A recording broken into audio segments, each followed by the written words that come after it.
Excuse me, did you happen to see where the missing scholars went? You mean the village keepers? Oh, let me think. When I was eating dinner the other day, I saw one of them by the side of the road, muttering away and eating mushrooms and tree roots. They shouldn't go around eating that kind of stuff. Okay.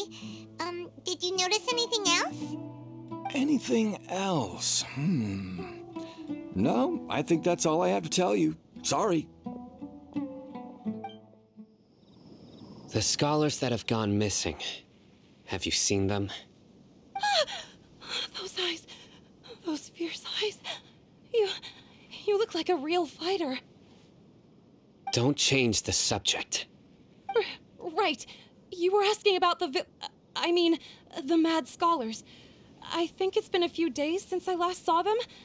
I usually go to bed pretty early, so I'm not too familiar with what goes on at night. But honestly, I feel quite sympathetic towards them.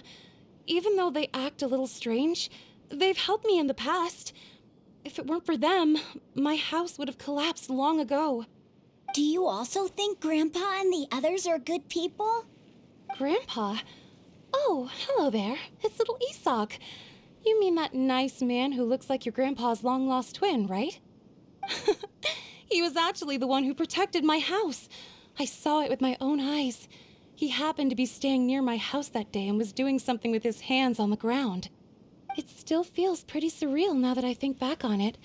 Did someone teach them how to do that? Well, whatever the case, I'll always be thankful to him and whoever taught him to look out for others. I'm pretty sure that if I ever went mad, I wouldn't be able to do anything like that. Gotcha. Thank you. Sir, have you seen my grandpa recently? You know, the one who likes to sit and space out near the village entrance. Oh, well, if it isn't Isak. Oh, your grandpa, huh? It's been a while. The last time I saw him, he was spacing out by the road as usual. I went and asked him if he'd like any of the food I had prepared, despite my wife's protests. Like many people, she's really quite terrified of them. And speaking of my wife, she's still always complaining about how I don't make enough mora. Might explain why she's always mad at me. Oh, thank you. Thank you for taking care of him. It was nothing. You're looking for him, right? Did he go for a walk and get lost? Yeah. That's no good. Well, once you found him, come by my place again and I'll cook a little something for the both of you. I've known you since you were very young, so as far as I'm concerned, you're family. Please feel free to come by anytime. Wow, what a nice guy. Okay, thank you, sir. Huh? Don't say anything for now. Isak, stay here. Let's head over there. Stay quiet as you move. Listen, see if you can make out what they're saying. Have you heard? The mighty King Deshret, the sovereign of our faith, will soon return to this world. Yes, of course I have. King Deshret is the one and only true ruler of this land. I've never believed in any other gods. Still, you say he's coming back, but it sure doesn't feel like life's about to change around here anytime soon. What's your proof? Haven't you noticed? The village has been getting more deranged scholars than ever. Delavar was saying that many people also went insane just before the fall of King Deshret's civilization in ancient times. We don't quite know why, but it seems like there's some sort of connection between insanity and King Deshret. Isn't it a sign of King Deshret's power that all the mad scholars have disappeared? If you ask me, they must have been chosen as the final sacrifice for King Deshret's resurrection. Huh. Now that you say it, that does make some sense. Does this mean our lives are finally going to take a turn for the better? Exactly. Those city folks will get what's coming to them. Now, repeat everything you've just said from the very beginning. Huh? Who are you? Where did you come from? My patience is running thin. You heard what I asked.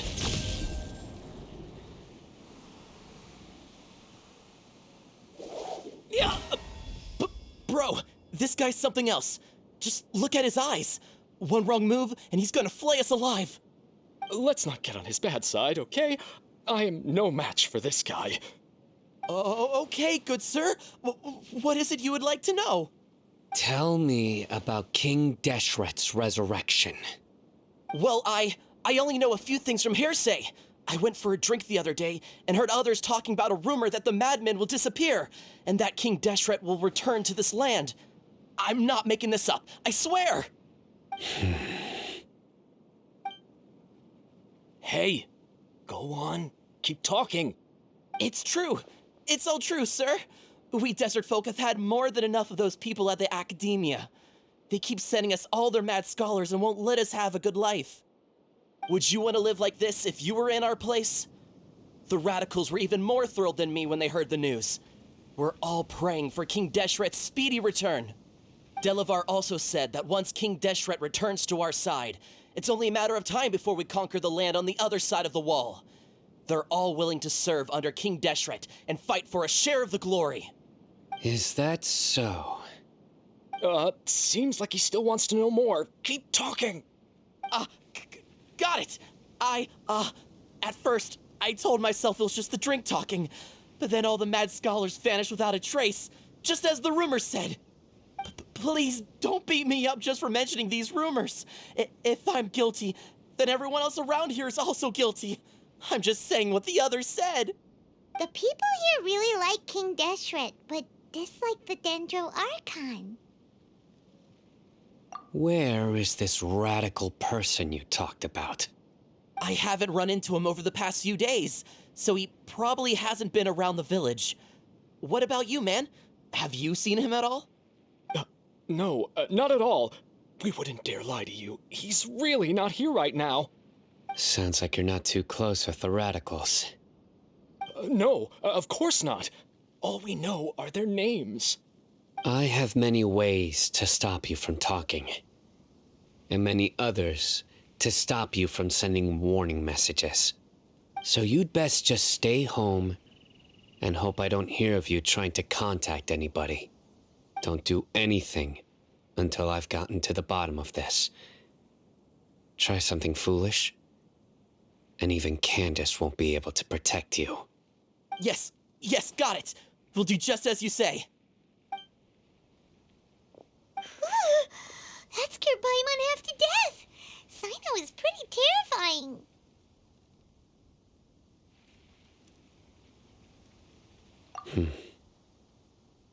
He didn't try to reassure us at all. It's like he's used to hearing that. Oh, Paimon bets lots of people have told him that before.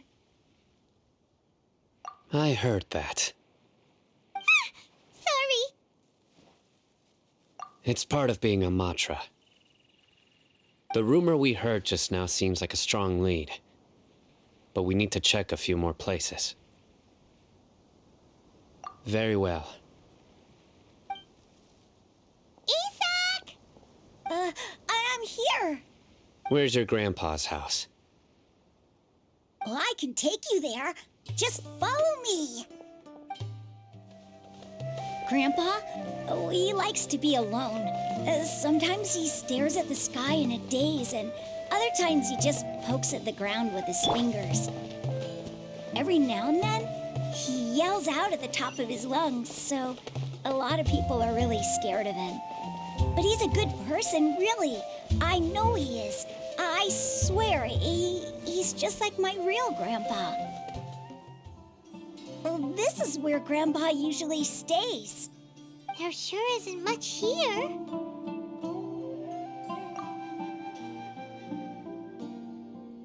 No.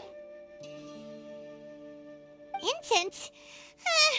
Please don't say it's the same one as before. But are you okay? Are you getting dizzy or need to lie down? There's a scent that you can sense, but I can't. A certain traveler here once passed out from that smell. Thankfully, Tighnari saved the day. And gave us a long lecture to explain all about how it worked. So, you know Tainari?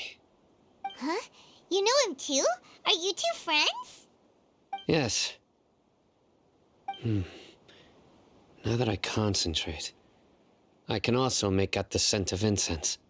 Wait, surely Tainari didn't lecture you too. No, no need. Did you first encounter this scent at Tainari's house? In the forest. From a scholar. Oh, where did Grandpa go? Please come home, Grandpa.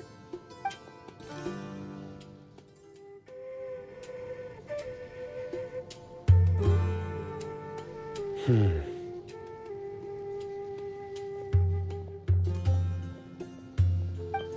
are you looking for, Sino? Here it is. Take a look right here. Paimon doesn't see anything. Although the traces have been completely buried in the sand, there are footprints here. From the size and shape, they belong to an adult male. This pattern is a common one from this area. Local shoes. This was probably someone from the village. The scent is quite faint, but still extant. The footprints head in the direction of the door. But who would come looking for Grandpa? He doesn't have any friends. We'd have to ask whoever lured him away with the incense. Huh? So you can lure someone away with just a scent? Hey, what's wrong with liking good food? Everyone's got something they love in life. Exactly. Most scholars are fond of incense, since the smell supposedly helps them clear their minds and discover new knowledge. Even deep within the clutches of madness, they still yearn for their knowledge-seeking days, and will follow the scent whenever it presents itself. No, Grandpa. So, someone's taking advantage of their weakness? Huh. Still, why would anyone want to abduct all the scholars? Are the rumors really true? Could the disappearance of all the mad scholars have something to do with the radicals? It's highly likely. Please, you have to save my Grandpa. Grandpa's never done anything wrong. Please help him. Sounds like we'd better help get him back. Don't you worry, Isak. We won't let whoever took him get away with it. Let's head to Aru Village and inform Candace and the others about what we learned here.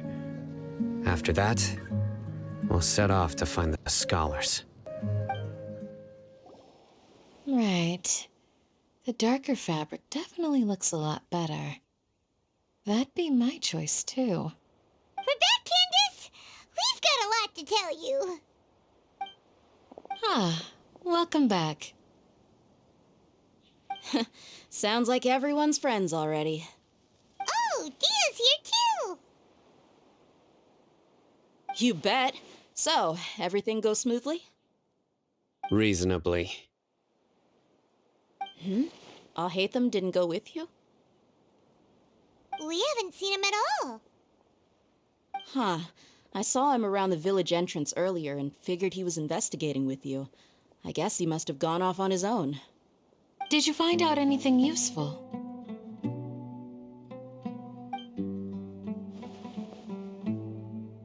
I see.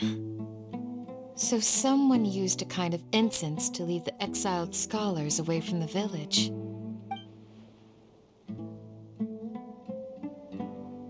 The resurrection of King Deshret? First I've heard of it. Far as I know, the kind of incense you just mentioned is only popular beyond the wall. Scholars are fond of it, but as you can see, there aren't many scholars still studying around these parts. No seller would be able to make a profit here. Not to mention, making incense is a labor-intensive process. You won't see anybody in the desert with the patience to make or sell something that requires that kind of effort. It seems someone from beyond the wall must have been supporting this. Makes sense. So what should we do then? Do we go back to the academia and search for leads there? If it was any other day, that would be your next logical step. But today, you've got me on your team, so you get an extra tip. Didn't you say that the villager got his news from the tavern? Well, I also like to drink at the tavern, so I know a thing or two about these radicals he mentioned. If Paimon remembers correctly, the leader of the radicals is some guy called Delavar. Ah, yeah. Delavar, the scar-riddled bandit, Engur, the wide-eyed butcher, and Jabari, the duck-tailed bearded crook. The whole lot of them are known around these parts.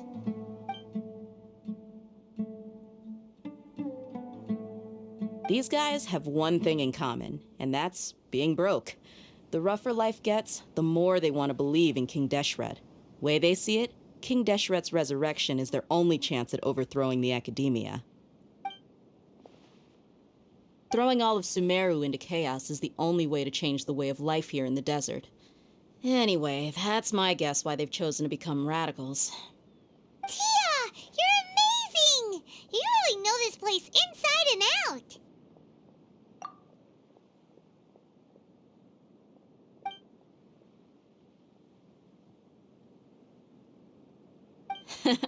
No merc can afford to slack off on gathering intelligence. Every more I've spent in the tavern has been a valuable investment. Let's head out. Now hold on, you're staying right here, Sino. Why? Aru Village is not a big place. Outsiders stand out here like a sore thumb. I'd bet word about you has already gotten out. The desert is unforgiving, so the way of life here is also a lot tougher than on the outside of the wall. You survive on making connections out here. Compared to you, mercs like me are just third-rate amateurs. I've got no actual fighting skills to speak of, but that also makes it a whole lot easier for me to gain the locals' trust.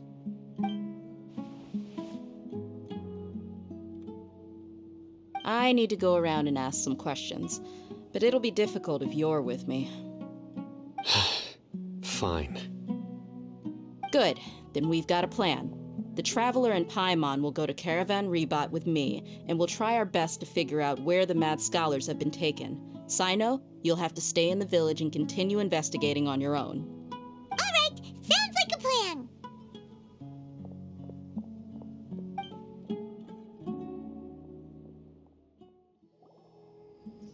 Well, here we are again! Sounds like you're starting to get familiar with the area. Paimon's amazed every time we see the wall of Samiel. How can a wall this tall even exist? It's almost unreal. I know what you mean.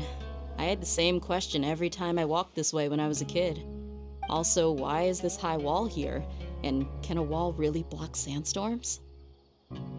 It was only after I grew up that I realized the wall of Samiel isn't just there to keep out the sandstorms. It serves a more important purpose, keeping out people like us. Sumeru is run by wise and mighty sages. To them, us desert dwellers are nothing but tools that can be used and discarded at their whim. We're cheap labor, like livestock, but easier to control. Nothing more. Even if a child from the desert got the chance to obtain an Akasha terminal, almost all their requests for knowledge would be denied. The academia believes we're underserving. Geniuses like Sataria are 1 in a million. The other children never get a single chance to try and rewrite their fate, even though the academia knows very well that we're humans, just as they are. That's terrible. I would tear down this wall with my own hands if I could. Hey, Dia. You're not thinking about doing anything scary, are you? No, not at all. This place just gets me thinking, that's all. Besides, we're here to procure information, aren't we? Yep, we gotta catch those... Shh. Caravan Rebot is crawling with people, so be careful what you say. We don't want anyone to find out what we're here for. Our mission started the moment we arrived here. Let's go check out the tavern. Maybe we'll find someone I know.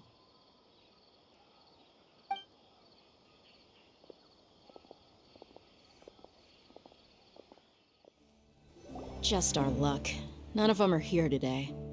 You mean you don't see anyone you know? Dia, is that you? What a coincidence. You here for a drink too? Zaki. Finally, a friendly face. Oh, and who do you have with you here? Guests from another land? Hello. I'm Zaki. Dia's, how would you put it? Drinking buddy? We've had drinks together a few times. You could say we go back a ways.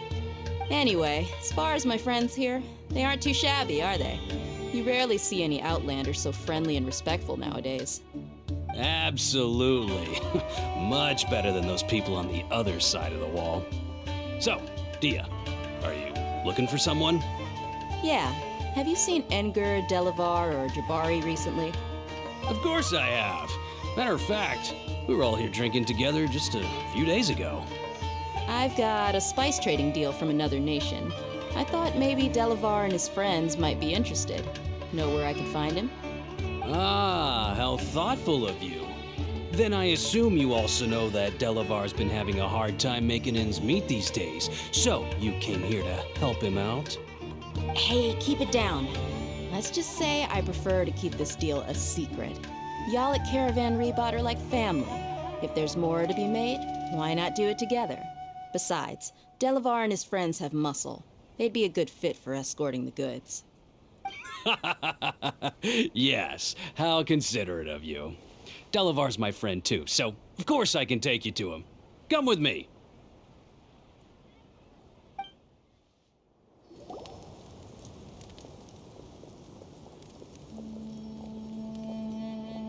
Are we there yet?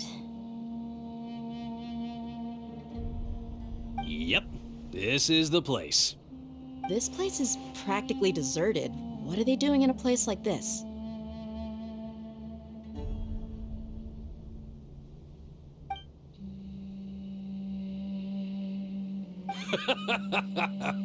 Why don't you take a guess? Go on, a wild stab in the dark.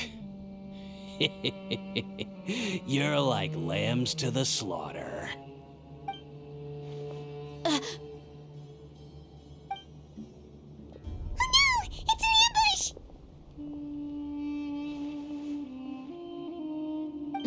What's this all about, Zaki? Come on, Dia. You really think we didn't hear about what you said back in Aru village? The boys have kept a close eye on you from the moment you set foot there. Not only do I know that you're looking for Delavar, I also know that you've teamed up with people from the academia to look for the missing scholars. So, you've been watching us from the very beginning? Uh-oh. Paimon knew leaving Sino behind was a mistake! And you left the strongest one in the village, didn't you? Who do you think you are? You really thought we'd fall for your little business deal nonsense?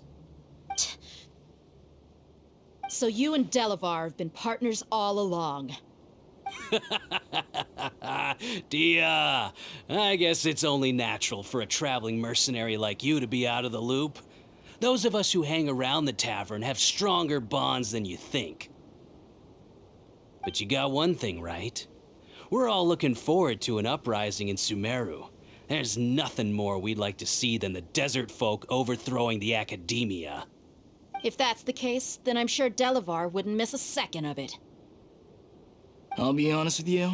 If it weren't for what you said in the village, your little monologue about the Wall of Samiel would have convinced me that you're one of us. Delavar. And Engur, you're here too, huh? Long time no see, Miss Mercenary. You should have known the traitors are what us followers of King Deshret despise the most. Dia, I thought that you A fellow desert dweller would understand why King Deshret is greater than the Dendro Archon. Little did I know, you don't deserve to join us. Yeah, gee, what a missed opportunity. Adopting radical views and kidnapping innocent scholars, all because of some baseless rumors.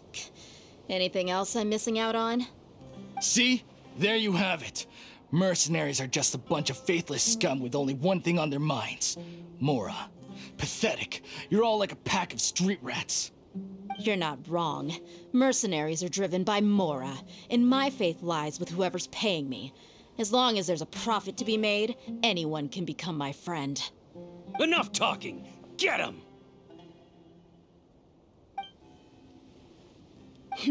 Just as I expected. Let's teach him a lesson, traveler.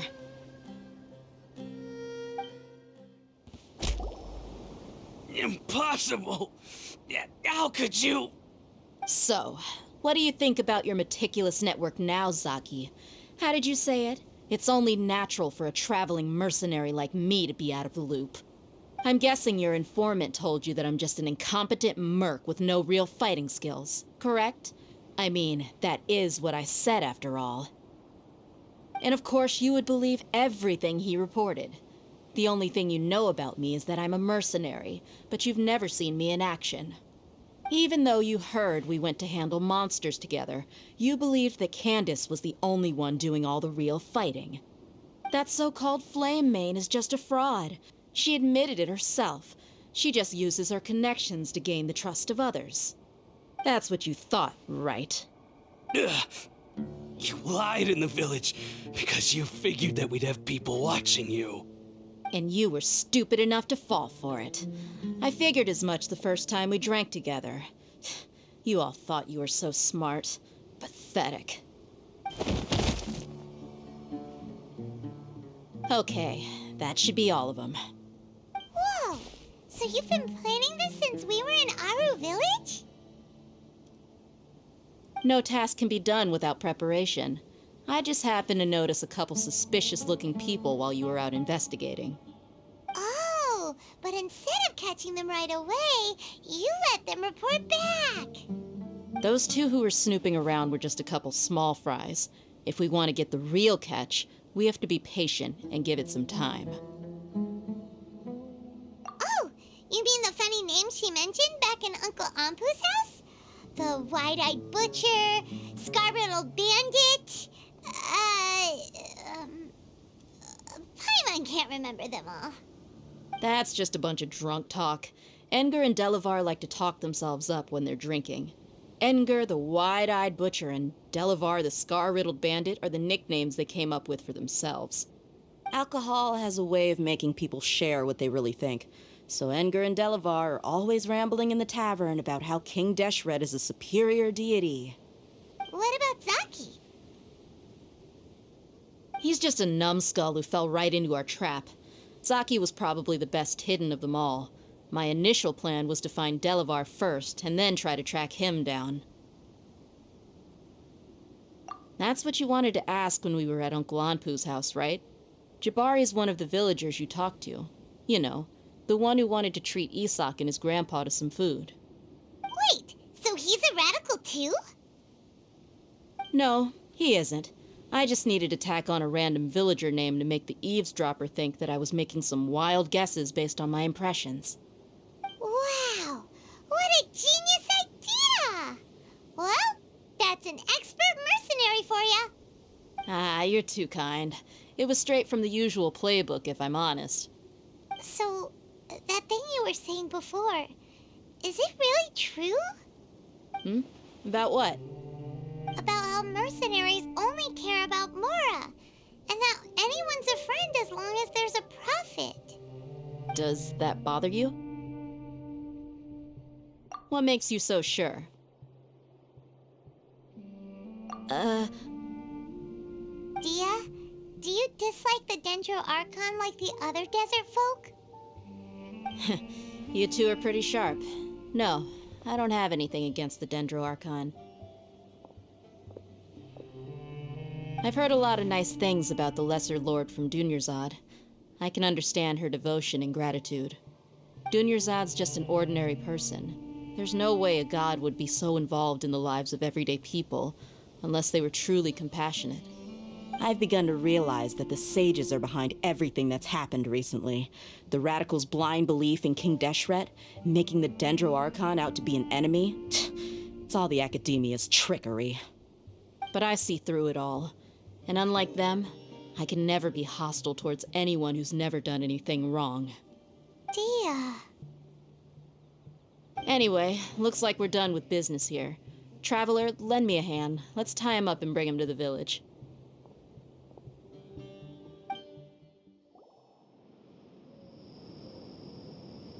This should be all of them. I'll let you take it from here. All right. I'll be in touch. Until then, please stand by. Candace, do you need any help? Candace will be okay on her own. I trust her, so you can too. She's been guarding Aru village for quite some time now. If anyone is qualified to question the offenders, it's her. While I'm questioning them, why don't you pass some time by exploring the area? I'll meet you back here tomorrow morning, Traveler.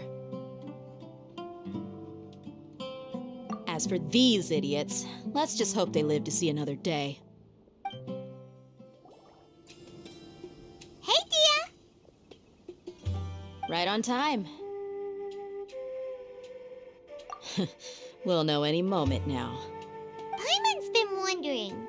You seem to know Candace pretty well. Have you been friends for a long time? We've known each other for some time now. She's a pretty interesting person. Even though she's an extremely strong warrior, she never misuses her powers against others. Oh, Paimon knows what you mean. Like a lot of martial artists say, never take the fight outside the ring. Yep, I guess you can put it that way. It takes strong convictions to be as dedicated as she is, and shoulder that kind of responsibility. Us mercs, on the other hand, we pretty much live from one day to the next. Well, Paimon thinks you're great too. Really? Thanks for that.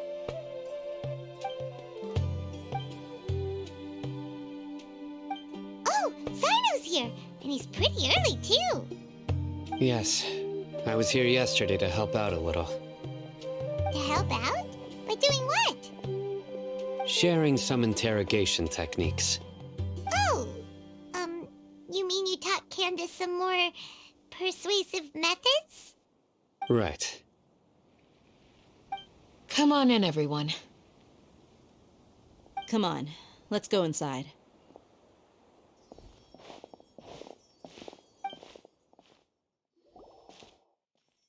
Candace, where?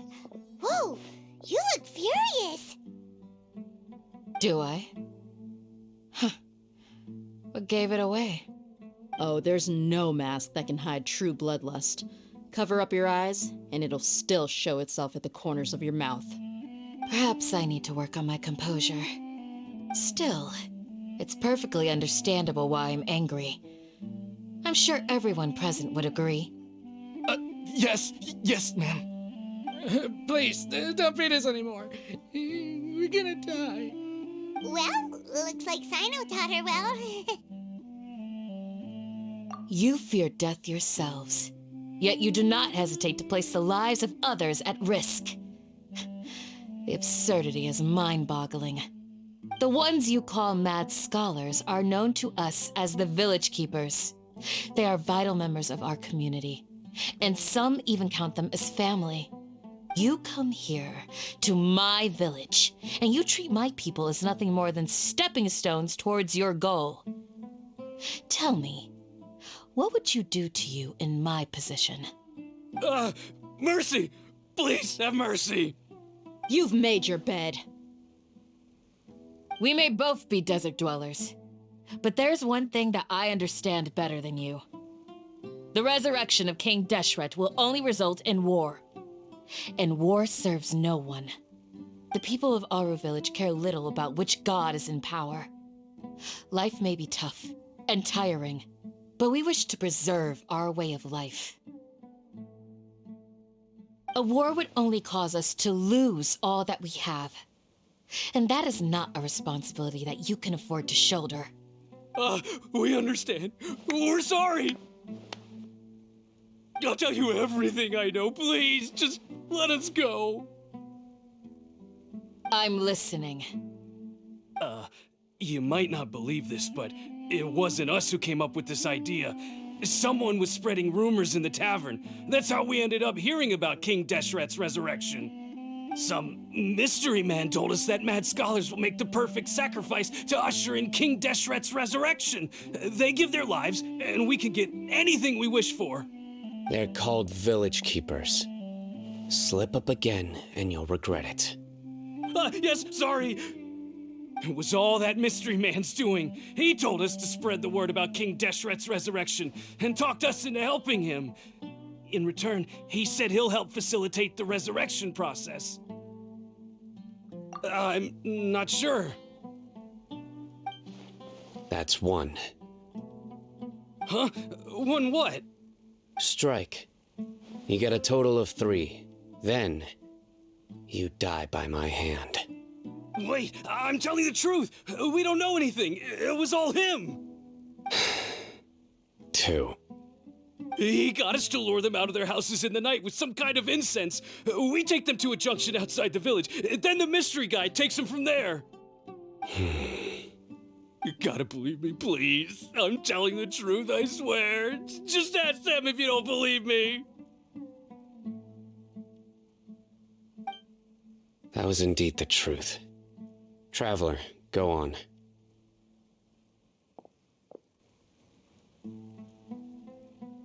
You have to believe me. If I knew that, I would have told you his name right away. I'm not risking another beating to keep his secrets. No way. That guy, he wears a cloak, and he's always careful to cover his face. He calls himself King Deshret's envoy.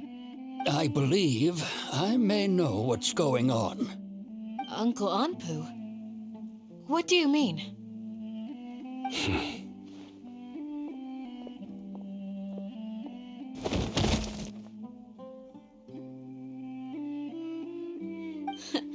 Smooth. Okay, speak. If my suspicions are correct, this mystery man they speak of could be from the academia. Some time ago, people from the academia attempted to take the village keepers away. I refused, insisting that they are part of our community. It strikes me now that this secretive character shares the same goal they had. Which means it's highly likely that the academia was purposely spreading a false rumor to trick the radicals into delivering the village keepers right into their hands. They were the ones who brought them here to begin with. Now they're trying to take them back? We aren't gonna let that happen. Not the academia again. Just as I thought. But what could they want with the village keepers? People are nothing but tools in the eyes of the academia. A change in their plans likely means they found another way to exploit the scholars. Regardless, our top priority now is locating the village keepers. You're right. Isak is still waiting for news on his grandpa. Time to go. Let's leave the village and try to track them down. Yes. Pack up and get ready to leave. You got it. Candace, I'll let you deal with the radicals. Leave everything outside the village to us. All right. Let's meet back here once everyone's ready.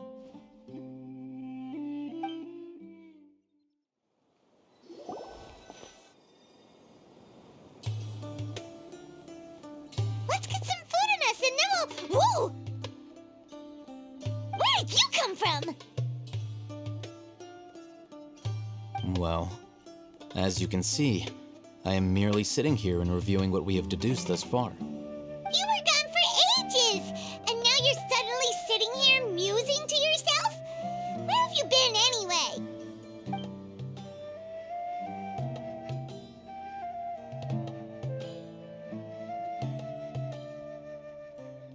Hey, what's with the silence?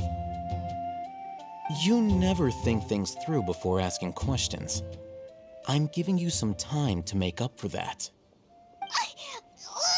Paimon's so mad! Paimon's gonna give you an ugly nickname!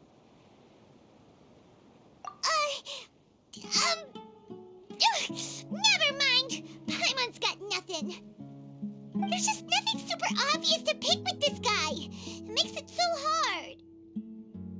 Well, you've heard nothing to suggest I left this whole time. So clearly, I stayed in the village to investigate. Anyway, you plan to leave Aru Village and keep searching for the truth of this matter, yes? Yep. We're not gonna find out anything more by staying here, so we thought that we might as well take the search elsewhere.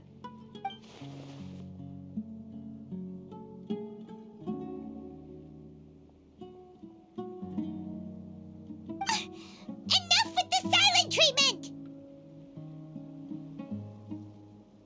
No. I'm just surprised that you decided to team up with him. Alhaitham, you haven't helped us out at all ever since we arrived at Aru Village. Bold of you to question our choices. Yeah, you're all talk! While you were investigating, I had my own work to do, which I've now finished. Really? Paimon doesn't believe you. To be honest, we aren't really a team, so I have no obligation to inform you of my whereabouts. Not to mention that going separate ways allowed me to find some important information that you all had missed. Huh? Right here in the village? Correct. What did you learn? I'm going to take you to someone. But before that, you need to understand where she's coming from. What does that mean? How do you think the residents of Aru Village feel about what we're doing? In other words, do you truly believe every single word the villagers tell us? You mean some of them lied to us? Hiding the truth does not necessarily equate to lying. Again, these people have their reasons. Remember what Candace said? Most people in Aru Village don't necessarily care which deity is in charge of Sumeru. That's because whether King Deshret or the Dendro Archon has power is of little significance to them. By contrast, the perils of their daily lives are ever-present concerns. They won't simply share everything they know with you without good reason. That's why you believed there was no further information to be found in this village. Glad you're following along. Among those you have talked to, there's someone who was consciously keeping you out of the loop. In fact, she's been observing your every move since you arrived. The reason being, to someone who only wants to live their life in peace, any external factors introduce unpredictability into the equation. Those eyes, those fierce eyes. You look like a real fighter. Don't change the subject. It's quite obvious that she's intimidated by Sino's authority and strength. Right. You were asking about the mad scholars. She corrected herself mid-sentence because she's aware that there are King Deshret fanatics in the village. If she sounds too friendly towards the village keepers, she could easily make herself the radicals' next target. I think it's been a few days since I last saw them. I usually go to bed pretty early, so I'm not too familiar with what goes on at night. Remember? She made a point of denying her involvement in anything that occurs at night. But honestly, I feel quite sympathetic towards them. Even though they act a little strange, they've helped me in the past. If it weren't for them, my house would have collapsed long ago. After speaking to the village chief, it became clear that the village keepers had protected Aru Village at night. In other words, the young miss was very much awake during that time. Then why would she lie? By getting involved with an outsider, she risks drawing unwanted attention to herself. As for why she might be so wary about all this, maybe you should ask her. I'll pass on this one. You said that she is afraid of me. If so, it's best if I stay out of this. We're on it! Miss Shawnee, as we discussed earlier, I've brought someone with me. Mr. Alhaitham, I'm aware of where you stand, but how can I make sure that your friends think the same as you? Huh? What do you mean? We need to clarify our stance or something? Go ahead and talk to her. You'll get the answers you want. Go on. Earn her trust. Is it really that simple? May I call you Traveler? Hi, Traveler. I want to ask you something. Do you think the resurrection of the Scarlet King can truly change Sumeru for the better? Why's that? That's very similar to what Miss Candace says. I know you two are friends. That's why I'm willing to talk to you, even though I do have some reservations. Before, I wouldn't even have the courage to ask something like this. Traveler, do you believe our lives will get better? Yeah! We came here from another nation, so it isn't wrong of you to be weary. And we aren't really residents of any one nation. But even so, we've met lots of people from different places, and we've always fought for what we believed in. We have friends in Sumeru, and we want to help them. That's why we decided to stay here for a while.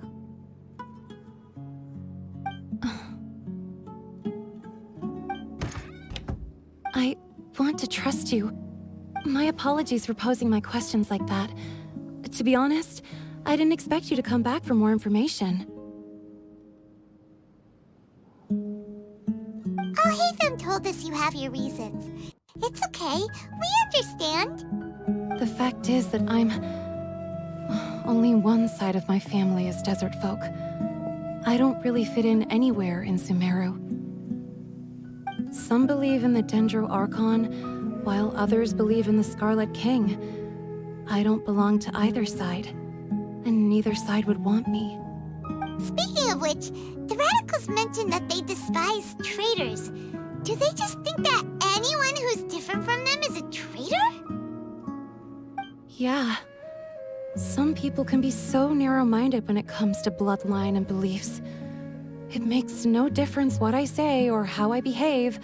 I'll always be suspected of having ulterior motives. Slowly, I just stopped talking to people. I pretended not to hear or see anything. All I want is to live my life in peace. And then it happened. The village keepers who had helped me disappeared with no explanation, and I didn't dare breathe a word about it to anyone. Until now. You can tell them. I'm sure she'll keep your secret. All right. I'll tell you what I told Alhaitham. I actually have a sharper sense of hearing than most. Sometimes, I hear strange crying sounds in the night. There are ghosts? Perhaps. I'm not sure. It's faint, but it's definitely the sound of crying. It comes from far away in the distance, and always carries very raw emotion. It used to be louder and more frequent, but ever since you arrived in the village, it doesn't seem to happen as often, and when it does, it's much quieter. I have to focus really hard to make it out. I confirmed this with the guards on night duty. They also have someone with a good ear, and he's heard similar sounds at night. But because we're in the middle of a desert, he would rather believe that they are the cries of beasts than ghosts. There's really nothing around these parts, except for an old hospital not far from the village. I think they used to use it for treating Elazar, but it's been abandoned for years. Yeah, let's go!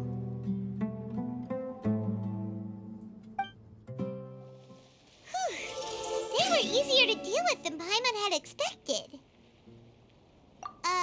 Super strong bandits? Or monsters taller than buildings dropping out of the sky? Or, something like that. He looks super serious. We gotta stay on our A game too. This is the one.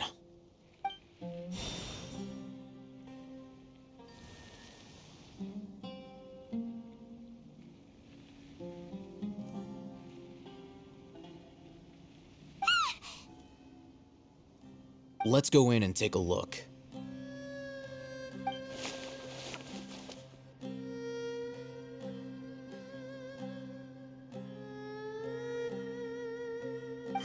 Hey, we haven't found Squat. Are you sure we aren't wasting our time here? Patience. Shawnee says she only hears the crying at night. We have time to burn. Until then, I'm taking a break. And just like that, he sits down. Wait, he even brought a book to read? What are you reading? Let Paimon see! Okay, sure.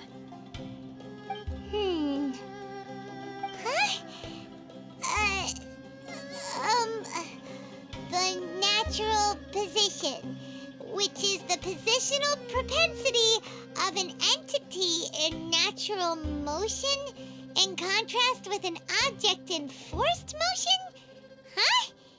When free from external influences, every entity displays the tendency to follow its natural trajectory? So, you got that?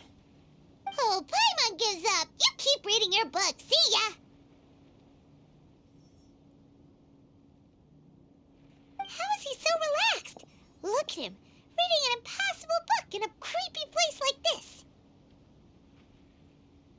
Hey! Paimon's your Tibet travel guide. Paimon knows plenty of useful stuff already. And anyway, it's not Paimon's fault that the books people read in Sumeru are so complicated.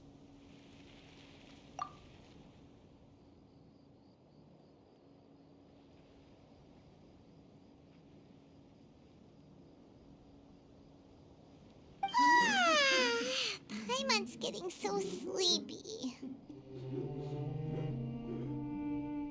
Huh? What was that sound? There it is. It's coming from that direction. Is the sound coming from here? Huh. Paimon's not seeing anything.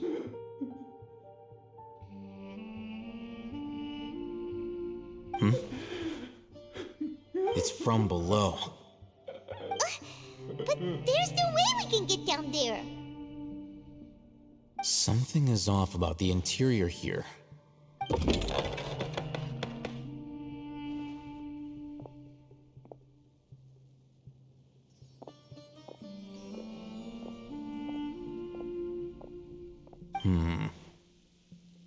As I thought, there's a hidden structure.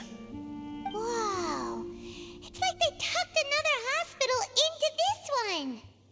Oh, it looks like there are other mechanisms around here. Let's keep exploring.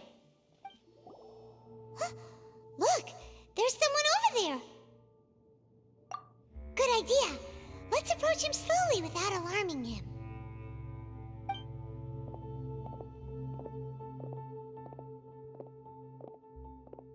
Wait.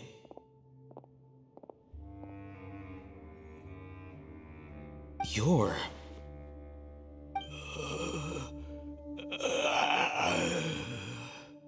He can't speak, and his eyes are unfocused. But he looks too young to be anyone's grandfather.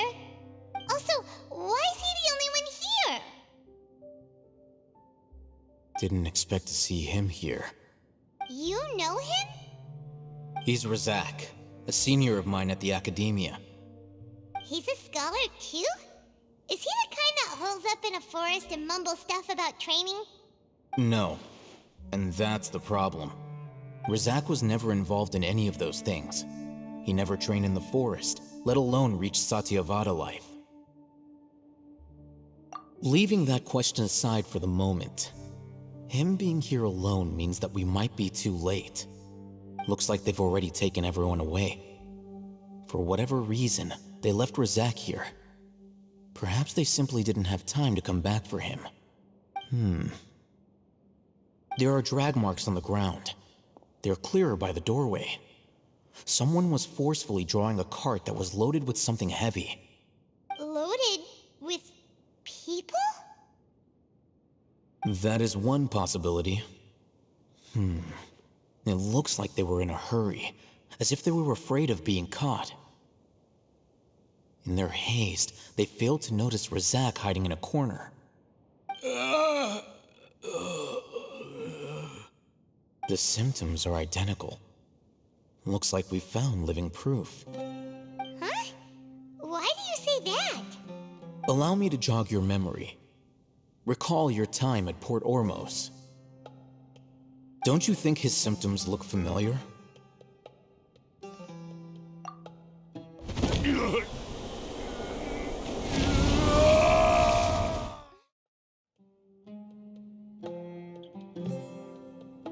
Oh, now that you mention it, they're acting the same way. Correct. The Academia is behind all of this. It isn't difficult to deduce their rationale. First, the Academia spread a false rumor of King Deshret's resurrection, emphasizing the role of the village keepers, the mad scholars who were exiled to Aru village. These rumors were all the persuasion that the radicals needed, and those based in Aru village leapt into action. Unbeknownst to them, of course, through rounding up the scholars, they were actually helping the Academia. As well as being able to exploit the radicals for their own ends, this scheme has one further advantage to the Academia. All the risks and responsibilities are offloaded onto King Deshret's followers. Life for the desert dwellers has been brutal ever since King Deshret's death all those years ago. Beneath the surface, feelings of desperation are widespread. Many would give everything they have for the prospect of something better. Anyone looking to exploit that for their own ends simply needs to make a few empty promises. Even if complications arise, people will see that those involved are all followers of King Deshret and look for no further explanation than differences of belief. A deep-seated mistrust of the desert and everyone in it by the rest of Sumeru will make sure of that. The notion of an academia plot wouldn't even cross their minds. It may seem like a simple strategy, but it is able to work wonders under Sumeru's current circumstances. Oh, that makes a lot of sense. It's in line with the village chief's theory, too. But there's still one very important question. Wasn't it the Academia that brought the scholars to Aru village in the first place? Why does it want them back now? Throughout this process, one thing has changed. The scholars' identity. First, they were scholars. Then, they became lunatics. After that, they were exiles. And finally, they become missing persons. An exile is still patently a living, breathing human being. But when someone becomes a missing person, that is brought into question. If you can't find someone, you have no way of knowing what exactly happened to them. That makes missing people an ideal resource. Resource? For what exactly? One possibility is that the information in their brains could be extracted into knowledge capsules. Extracted? You mean canned knowledge comes from people's brains? With the technology of the Sumeru Academia, it's entirely possible. Perhaps the process caused them great suffering, which is why they cry out in the dead of night when no one is watching them. So, the human brain... Nope, nah, Paimon doesn't want to think about this. I'm the Academia scribe, after all. I'm familiar with their projects. Anyway, judging by Razak's state, the contents of a divine knowledge capsule were extracted from his mind. But something went wrong in the process. Or perhaps his curiosity got the better of him, and he used such a capsule for himself. Paimon's a little confused. Can they just use anyone's brain?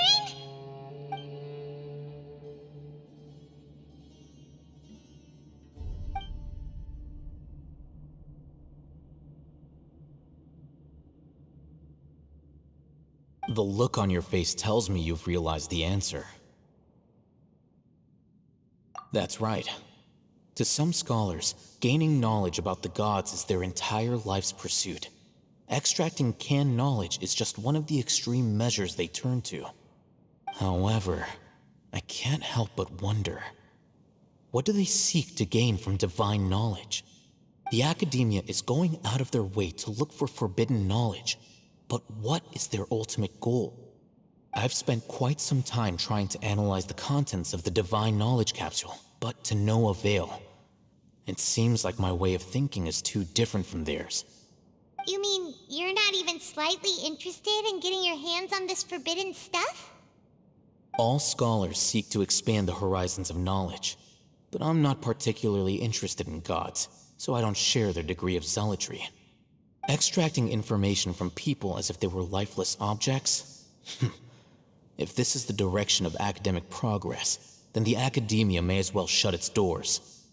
Sounds like you're really against all this. Of course. The academia's actions run contrary to their rules. Whether it be academics or knowledge, everything has its boundaries. If those lines are crossed, the rules and order that govern everything in the world will be destroyed. This matter needs to be corrected, just like fixing a typo in a book. Wait, didn't you step in to help because you felt sympathy for those poor people? Not to be callous, but no. My criteria are a little more restrictive than that. There is no shortage of suffering in Sumeru, and the same can be said for the rest of Teyvat as well. What do you plan to do about that? Save every last person? Probably not. Paimon's not sure. You can say that. Simply put, I don't blindly place my faith into strength or heroism. I do what I want. The divine knowledge capsule is something I want to investigate in full. That doesn't mean I'm willing to take action for the sake of a few strangers.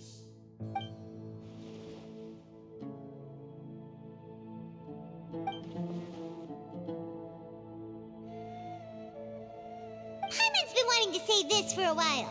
There are a lot of bad guys in the academia, but you're not one of them.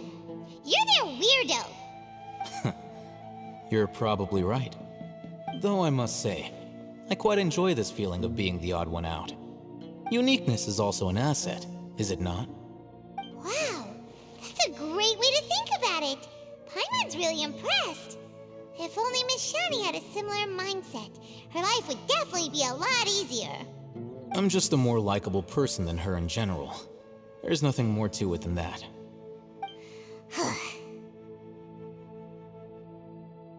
He won't last long if we leave him here. Let's take him with us. We'll work out our next step after we return to Aru Village. We're back! You must be tired. You should rest and take some water. What's the situation? Who's this? Unfortunately, somebody who's too young to take on the role of Isak's grandfather. Nevertheless, he's one of the people we're trying to find.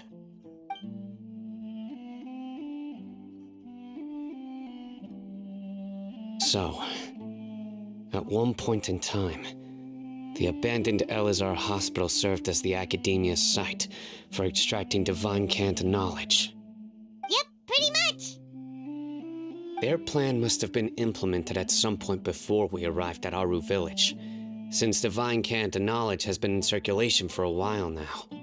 Yet, they fled once we were headed to the village, almost as if they knew we were on their trail. Why is that? Yeah, why is that? We may have a mole in our midst. One of us could be secretly revealing our whereabouts to the academia.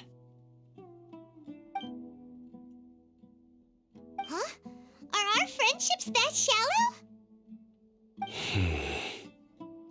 Looks like none of you have realized wherein lies the issue. Sino, you're the reason why they can predict our movements. Wait, what's that supposed to mean? Choose your next words very carefully. It is simply a logical inference. I have my reasons.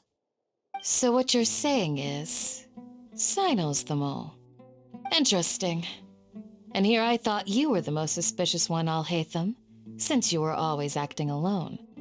I know. You have a point, but I realized something as we were returning from the hospital. Sino isn't like any of us. What are you trying to say? Do you still remember who you are, General Mahamatra?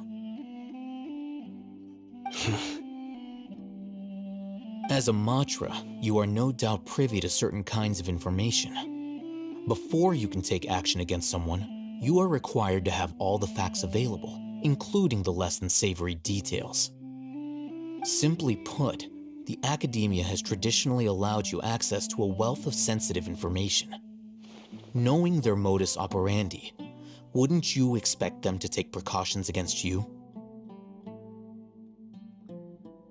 If you want to raise a vicious wolf, you need to make sure that you can avoid its bite.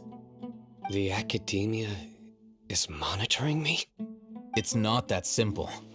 The academia has eyes all over Sumeru, but they have a special protocol for dealing with you. Every so often comes a Nyagarbaha Day. On this day, the academia enters new information into the Akasha through knowledge capsules. I remember seeing a thick notebook next to the control panel once. Its contents were all about the General Mahamatra, his activities throughout the day, preferred methods of enacting judgment, everything. You're saying that the academia entered my information into the Akasha too? But what's the point in doing that? My actions aren't important enough to be added into the Akasha. The Akasha is capable of computation. The Akasha's algorithms are entirely capable of predicting your movements using the data entered. When you would depart, the route you would follow, your destination. It knew all of this. It predicted my every move. The academia has been watching you longer than you think. However, the fact that you resigned is proof that their suspicions were well-founded. So that's how it is. Sino adheres to his principles so strongly that he's actually a thorn in their side. Tenacity of will and steadfast faith are worthless to the academia. They need scholars who are easily pliable and mindlessly go after anything they can profit from. Sino, don't take it to heart. This just proves how much of a trustworthy ally you are. They escaped because of me. Don't blame yourself. It's not like any of us would have known. I have an idea. If they predicted my movements, then I might be able to guess where they went. Whoa, you bounced back fast. There is always an opportunity for safety after danger passes. Oh, so that's how it is! Paimon gets it now! If the academia is trying to avoid Sino, then the safest place would be... Yep, that's right! They'll want to proceed in the direction opposite of where I'm going.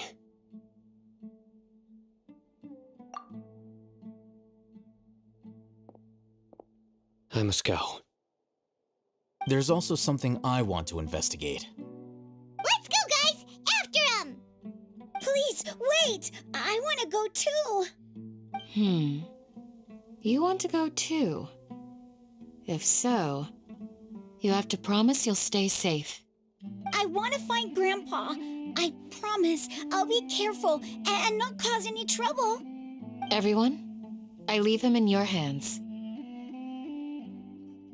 Yay! Let's go! Remember to pack some food with you! Paimon feels like we're missing someone, though.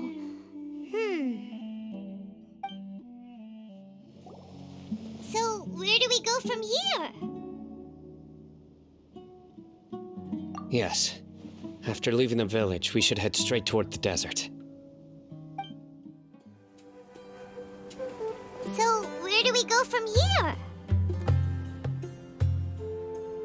Yes. After leaving the village, we should head straight toward the desert. There's something here. What's this? It's buried in the sand. Looks like we'll need to roll up our sleeves and do some work. And Paimon thought running around everywhere was already enough work. Okay. So, we have to dig it out? Whatever's down there, it looks like it's buried really deep.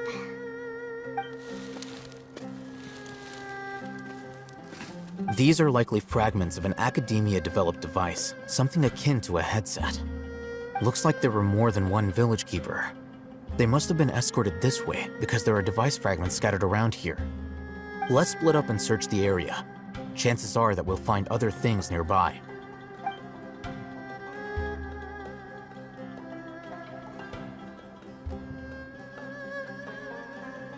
Is this what we're searching for?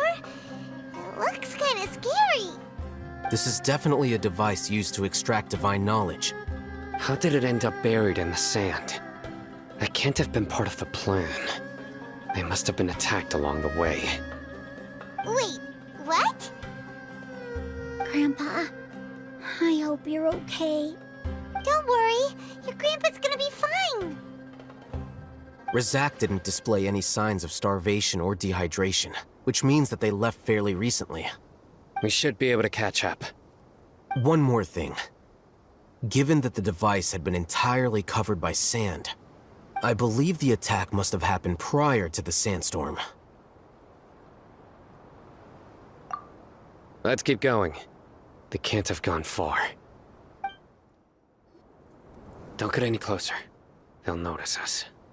Dia's talking with the Eremites? Very interesting. Let's listen in. If you had informed me sooner, there'd be plenty of room for us to... You're one of us. We would never lie. Scholars. You don't know as much as I do. Need me to... I knew it. That's our Dia. Dia? Why would you? Dia! Hey, what are you doing? Huh? Didn't you say you'd help me find Grandpa? Why are you on their side? Well, look who's here. Ain't that something? This complicates things. You've betrayed Aru village? So, this is the great General Mahamatra. Dear, you'd be better off as my assistant than hanging around with this motley crew. Seen for yourself, I have the means and methods, and my ideals are far more admirable than theirs. I'm not the type that's easily swayed, Raman. You of all people should know that. Wait, what's going on, Dia? Whose side are you on here? Shut it, Paimon. It doesn't matter. Whichever side you pick, nothing could deter us from the grand mission of resurrecting the Scarlet King. Once our Lord of Old returns to this land, we will have a new beginning. Face the facts, Raman. It's not gonna happen. You should understand that more than anyone. Have all your years as a merc taught you nothing about placing hopes in a ruler? I'm a desert dweller and a proud follower of the Scarlet King. Whether I live by the edge of the sword or in peaceful comfort, my soul will always carry this conviction. It's not too late yet. The village mad scholars aren't gonna bring the Scarlet King back to life. You don't understand, my dear lady. Pursuing our faith is our purpose in life. Even if the chance of success is 1 in a million, we must be willing to give everything we have. Even if it'll expose you to the Academia?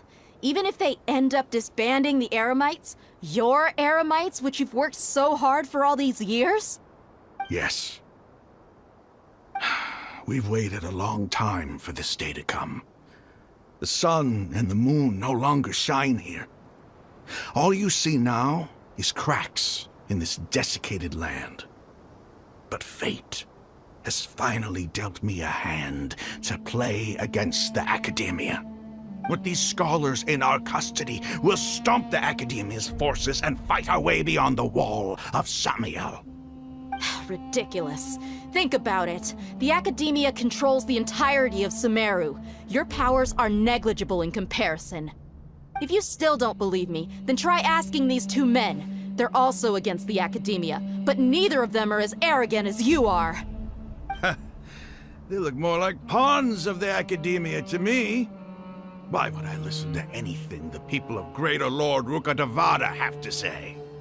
Filthy traitors. Your god abandoned all honor and betrayed the Scarlet King. We desert dwellers will never trust the likes of you.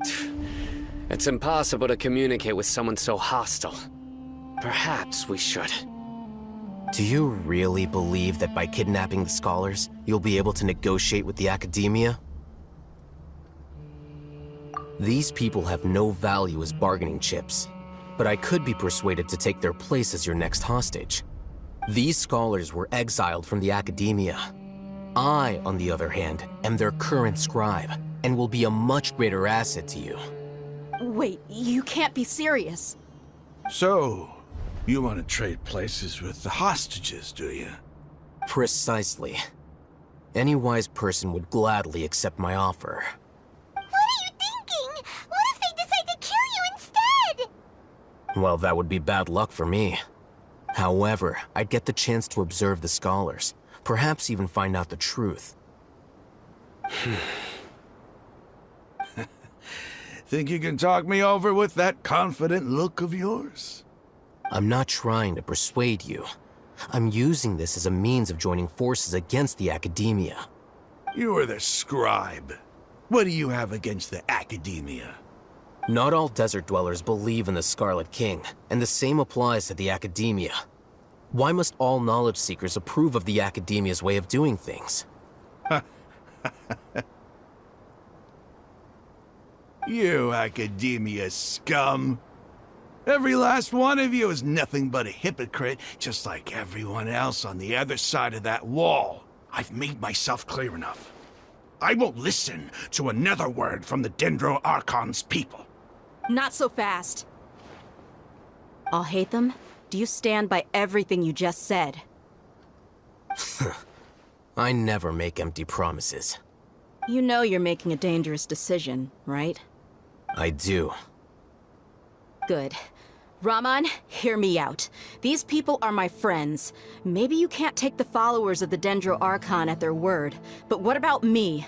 Do you trust me? We've known each other for years. Of course I do. In that case, I'm willing to vouch for their honesty with my right arm. Come on, Raman, don't be a coward. If you're serious about taking on the Academia, you need to steel yourself. You can't be afraid. An arm from the Flame Mane. You've piqued my interest. But what if you refuse to oblige? What should I do then? No one's a fool here, Dia. We're mercs. And mercs don't tend to live long unless they have their wits about them. You're not wrong, but this is different. I promised my friends that we'd bring back the village keepers together. Let's do it right here, then. Give me your right arm as proof of your resolve. Don't listen to him! He's not even trying to negotiate! He just wants to make things more difficult! That's fine. Are you crazy? We came here to save lives. One arm for that many people is still a pretty good deal, if you ask me. Raman, I'm holding up my end of the deal here. You'd better not let me down. Sure. Go ahead and cut off her right arm.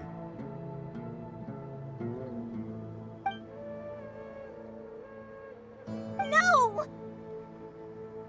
Dia! What are you gonna do? Think of something! You don't have to go this far. That's not for you to decide.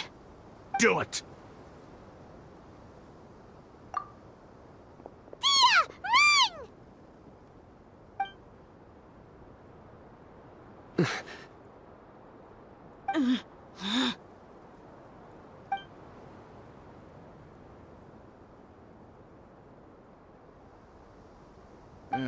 Stop!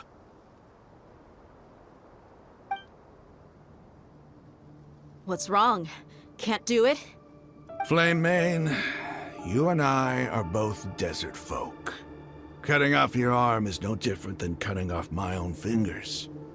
Where's the sense in cutting my own kin to pieces? You've shown me that you're serious. Go on now, take your friends and leave. Meet me in the desert at noon tomorrow.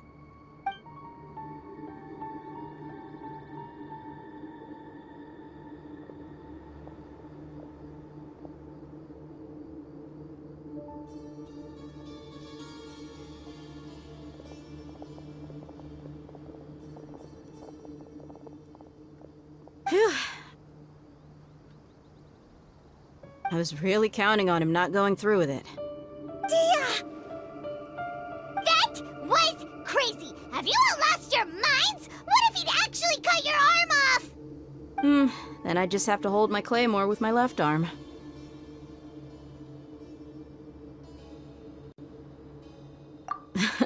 Okay, I'm sorry. But sometimes when you're out on a limb, you gotta double down to seal the deal, you know? Don't ever make a promise like that again. I can deal with the likes of them. If it came down to it, you would not lose to them either. I don't doubt it, Sino. But this is about more than me and them. There's a lot more where they came from. Even if we got rid of one bunch of radicals, there are others out there.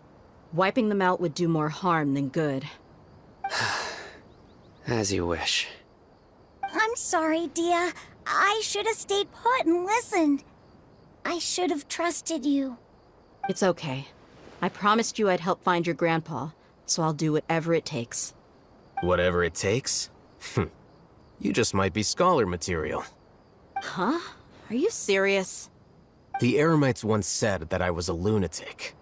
Perhaps a little madness is essential to be successful in research. Why does it feel like he's using his praise for me as an excuse to brag about himself?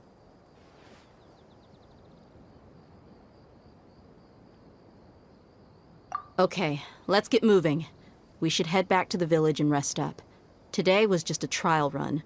Noon tomorrow is gonna be the hard part.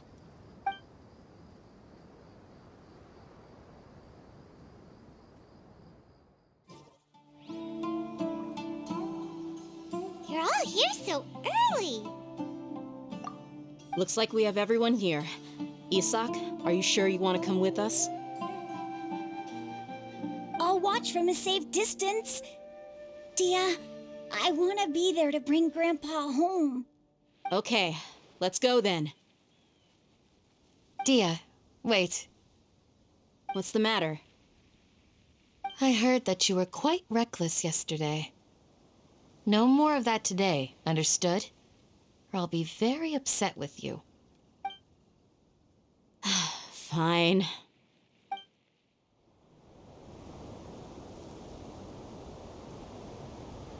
Huh.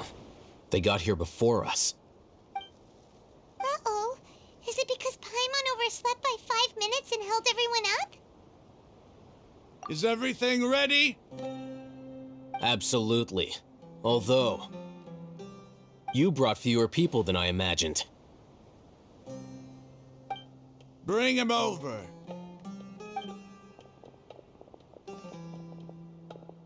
Grandpa! Why is there only one of them? Rahman, I've always thought of you as a man of his word. What's this about? It's a 1-for-1 exchange. Sounds fair, don't you think? And let me put it this way. Agreeing to any kind of deal with the Dendro Archon's people is already a huge compromise on my part. Don't you think you've asked enough?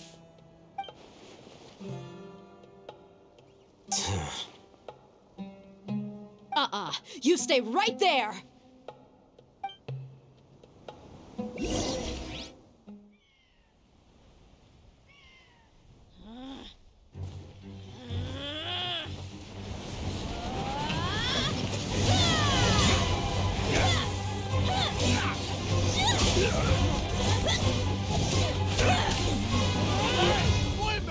What do you think you're doing?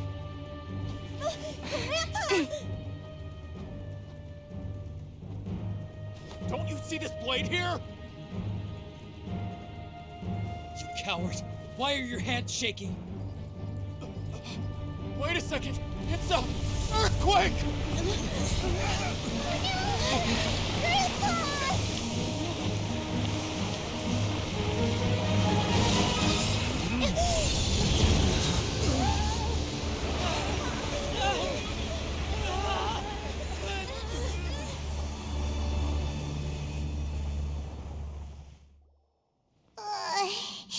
Paimon's dizzy.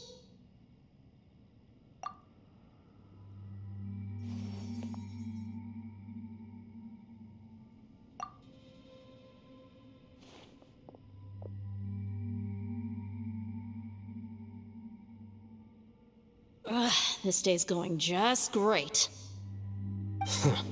What a nuisance. The sand dune collapsed. I saw an energy field. The village keeper protected us. It glowed green with dendro. Just like you said, it may well have been the remains of Lesser Lord Kusanali's power inside the scholar's body.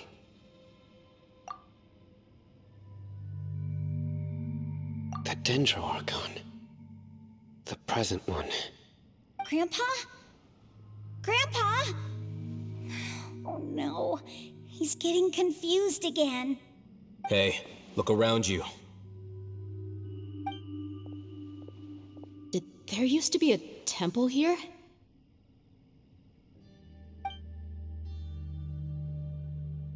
It seems that when the sand dune collapsed, it exposed these underground structures.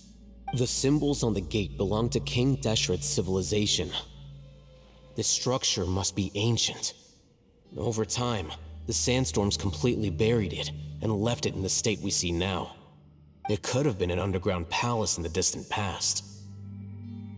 Oh, a miracle.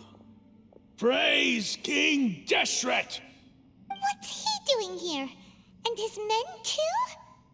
They must have fallen down here with us. Pretty lucky if you ask me. Most of them seem in really bad shape. Except for him. He got off lightly. Mind your head. No, this isn't the time for conflict. Our exalted lord has shown us the way to his sacred palace. He's not actually gonna go in there, is he? As it happens, I want to take a look inside too. What are you doing? Don't you think it's curious?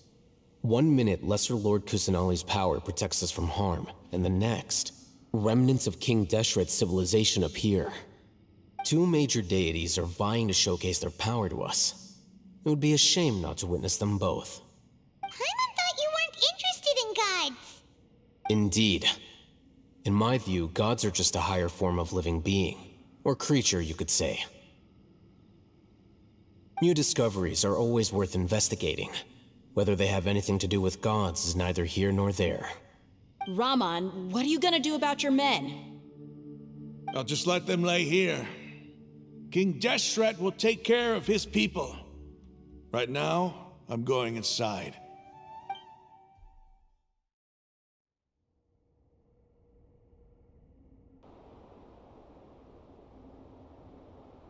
It's full of life here.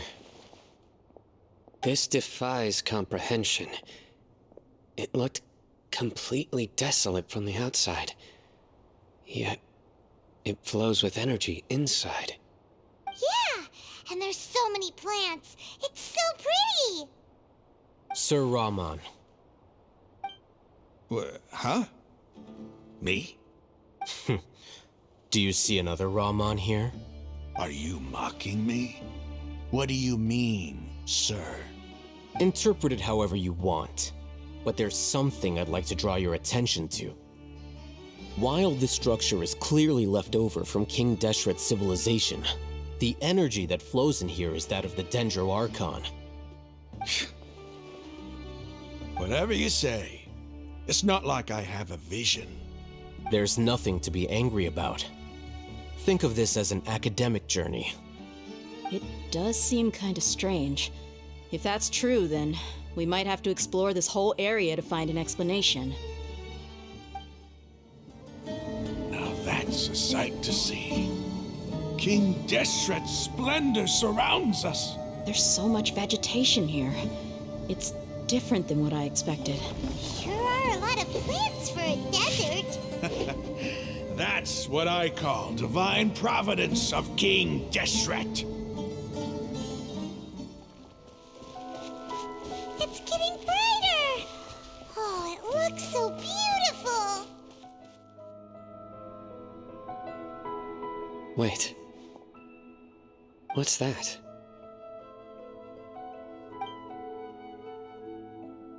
A load of flowers. And it looks like there's something among them. These are King Deshret runes.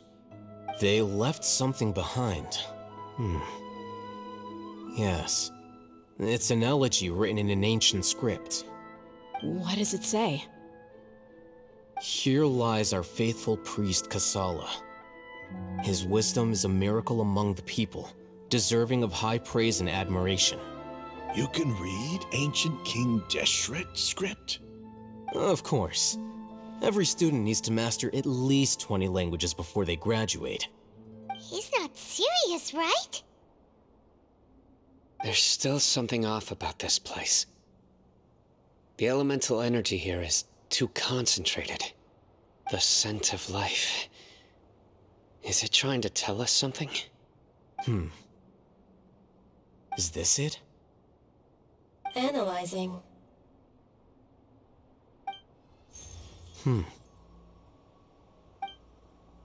There seems to be a hidden message among these skeletal remains. Excellent. There's a device from King Deshret's civilization in this gravesite. I'll transmit the information over and project it for everyone to see. Isn't sharing knowledge against the Academia's rules? Yes. However, under the circumstances, I'd prefer you to see this for yourself. You'll understand after watching it.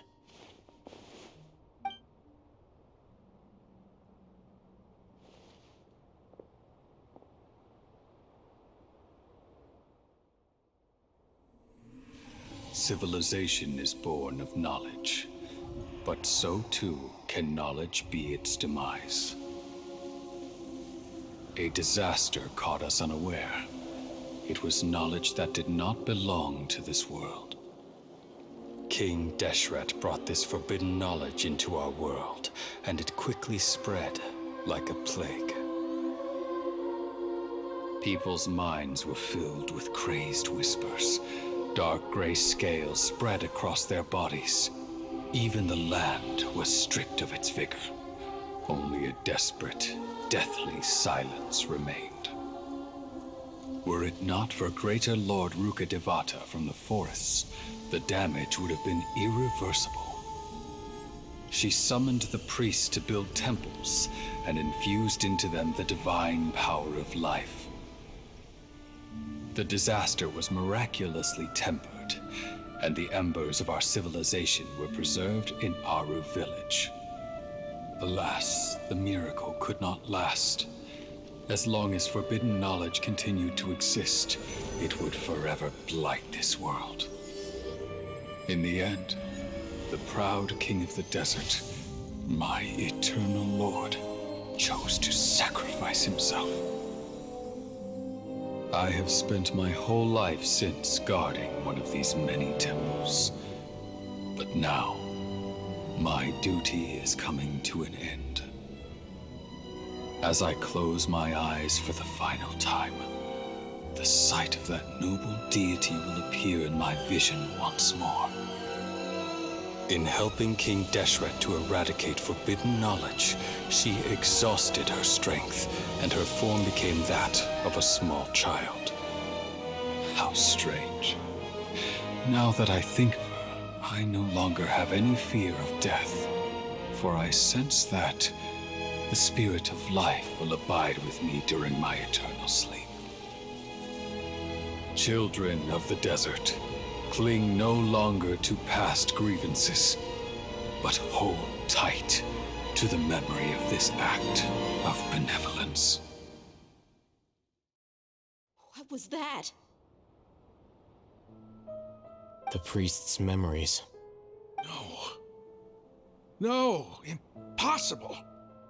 Greater Lord Rukkhadevata. So the former Dendro Archon and King Deshret were never enemies at all. But this doesn't make any sense. The Dendro Archon's followers, they're clearly... Was that the former Dendro Archon? She became so tiny in the end.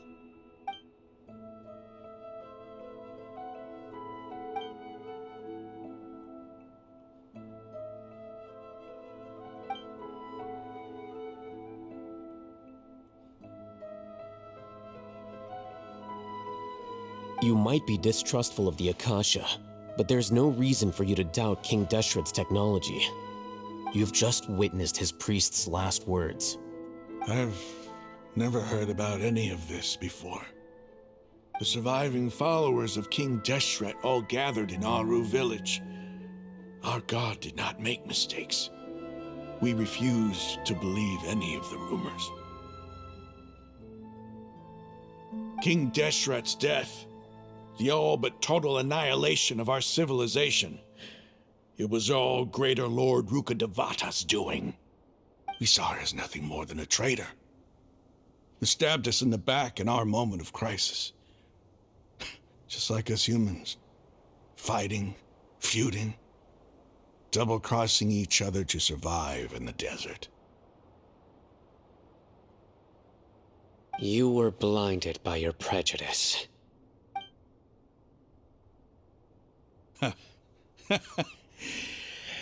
If I hadn't seen this for myself, if I hadn't witnessed his last words with my own eyes, ears, and heart, how could I ever begin to accept this? The truth is so far from what I've always known. Am I really supposed to believe that after all these years, all this time seeking revenge, suddenly now my enemy is my savior? Raman, that's enough. Give it a rest. You're starting to make a fool of yourself. Dia, tell me, my Eremites and I, what are we even fighting for?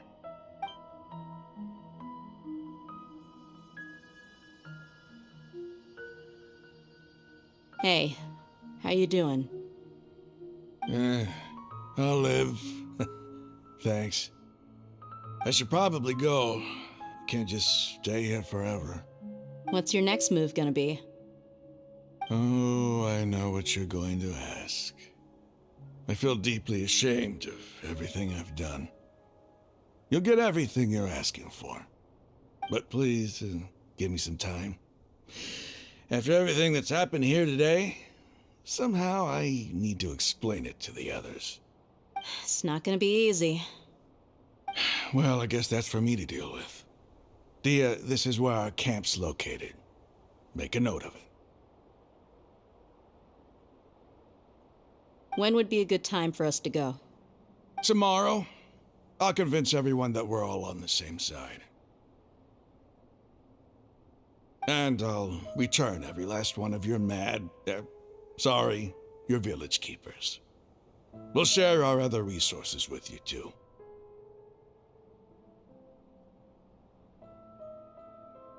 You seem to finally understand that our true enemy is the sages. Yes. The gods never gave up on anyone. It's the people responsible for all this that need to face the consequences of their actions. That must have been rough, but he seems to have figured things out now. Raman's no fool. Being the leader of your own faction in the desert is no easy feat. It's too bad he was held back by his belief in King Deshret, but now that that's changed, I guess we have a few more people on our side. The outcome, at least, is favorable. We should get going too.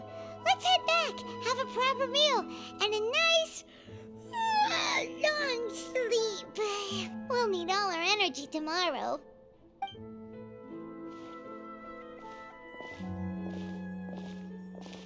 Sino, we're leaving! Stop yelling.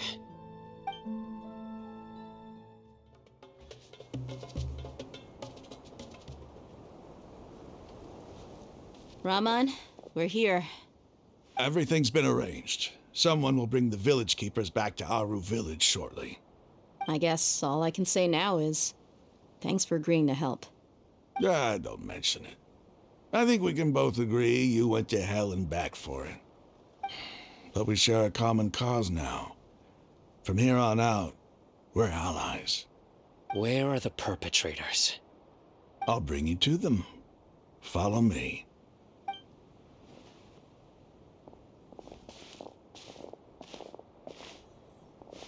So these are the people who kidnapped the village keepers.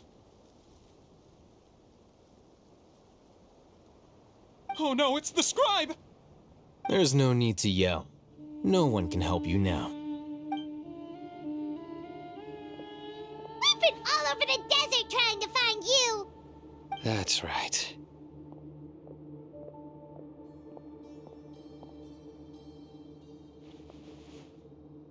General Mahamatra? No, no! Make it quick, please! Swift and painless! Whoa. The moment they set eyes on Sino, they turned pale like they've seen a ghost! You should have known that I would be coming for you.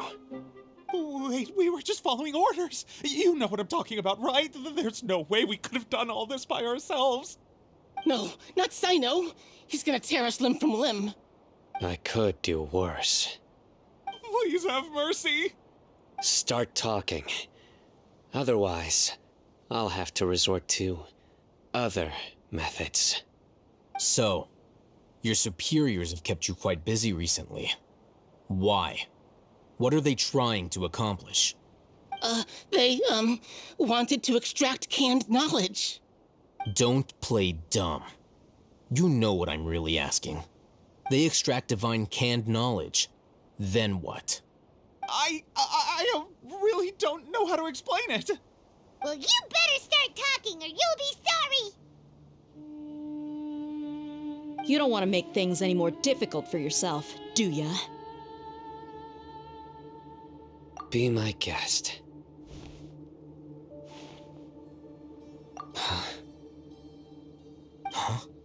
Uh-huh.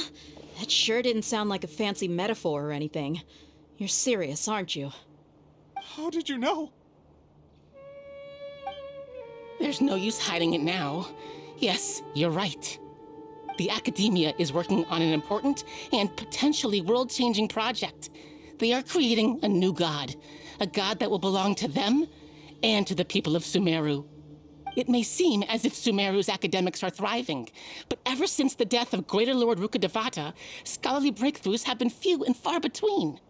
The withering of Irminsul has been getting worse recently. The sages have tried everything they could think of, but nothing's worked. I'm always hearing them say things like, if only Greater Lord Rukkhadevata was still with us. Continue. And then, someone from the Fatui showed up. They called him the Doctor. He brought a gnosis and said he wanted to borrow the Academia's research facilities.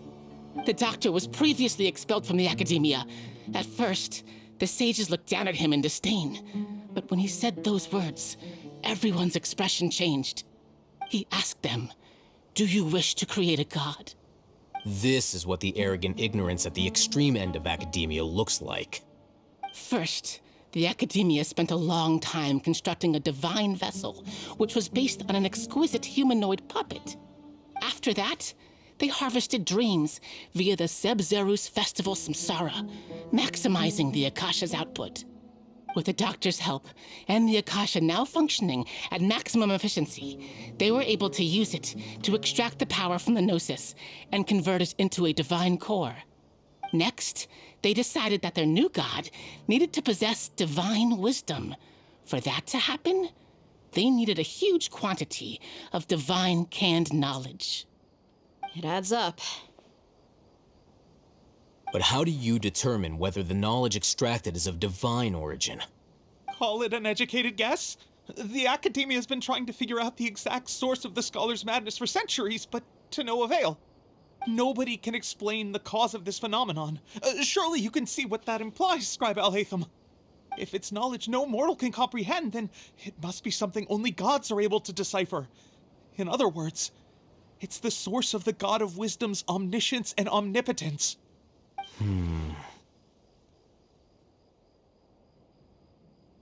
You must have noticed by now. The Academia doesn't care about who their god is. It's the ability to exercise control over knowledge and wisdom that matters. It is as if they are cursed with a desire for omniscience and omnipotence that burns in their blood. Some organisms demonstrate phototaxis, and thus orient their entire lives in respect to sources of light. For the sages, their only source of hope is the existence of a deity who embodies the acme of wisdom. This is but a form of phototaxis. For many scholars, the absence of a god of wisdom means stumbling in the darkness for the duration of their lives. Then what does Lesser Lord Kusanali mean to you? Is she not a true god present in this world? If you already have a new god, why try to create another one? From the beginning, the Academia has never treated her as a god. When the Academia first discovered Lesser Lord Kusanali, the newborn god of wisdom, the sages hoped that she would be as wise as Greater Lord Rukkhadevata. But upon evaluation, they found that at the time she possessed no more intelligence than any ordinary human child. The sages never had a ruder awakening. This forced them to accept that Greater Lord Rukkhadevata had indeed passed away. Not to mention that Lesser Lord Kusanali's gnosis had been used to power the Akasha this entire time. By herself, she has neither an Archon's raw power, nor the spectacular insight expected of a god of wisdom. Slowly but surely, people began to forget about her existence.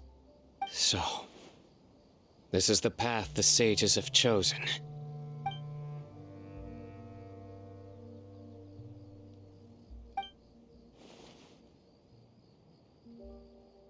All right, let's try to keep our cool. If everyone's in a bad mood, then let's change up our scenery. Raman, give me a few men to help us escort the village keepers back to the village. And these two scholars, they're coming too.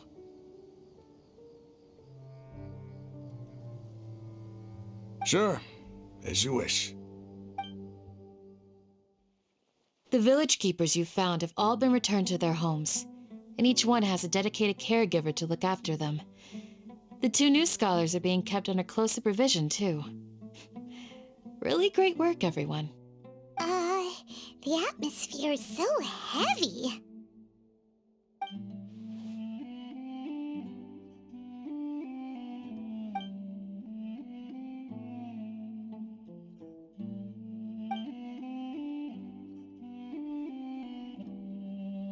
Hey! Say something! Stop spacing out!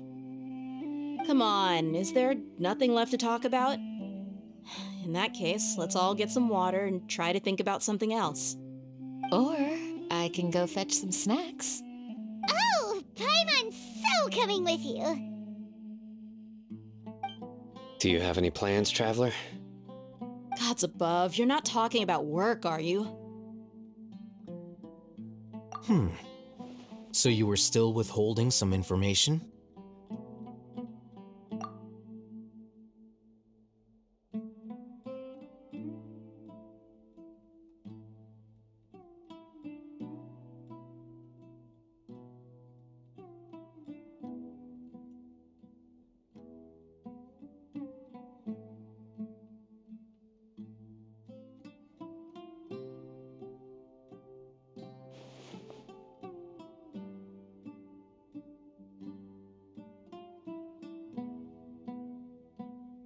Even though we lived through all of this firsthand, it still feels super surreal to hear you talk about it again.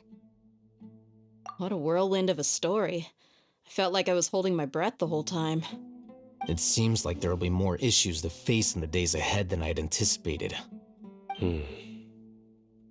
Still, now's a good time to make our next move. Now that Raman's joined us, we'll be an even stronger team. It's time to make a plan.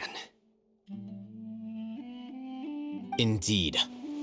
These events are a flagrant transgression of the rules in every sense. We cannot allow it to continue. So, everyone, are we on the same page? Crush the sages and rescue our god. That is our ultimate goal.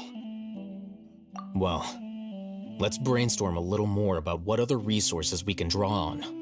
The next time we gather here, we must have a solid plan. Yep, it'll work out for sure.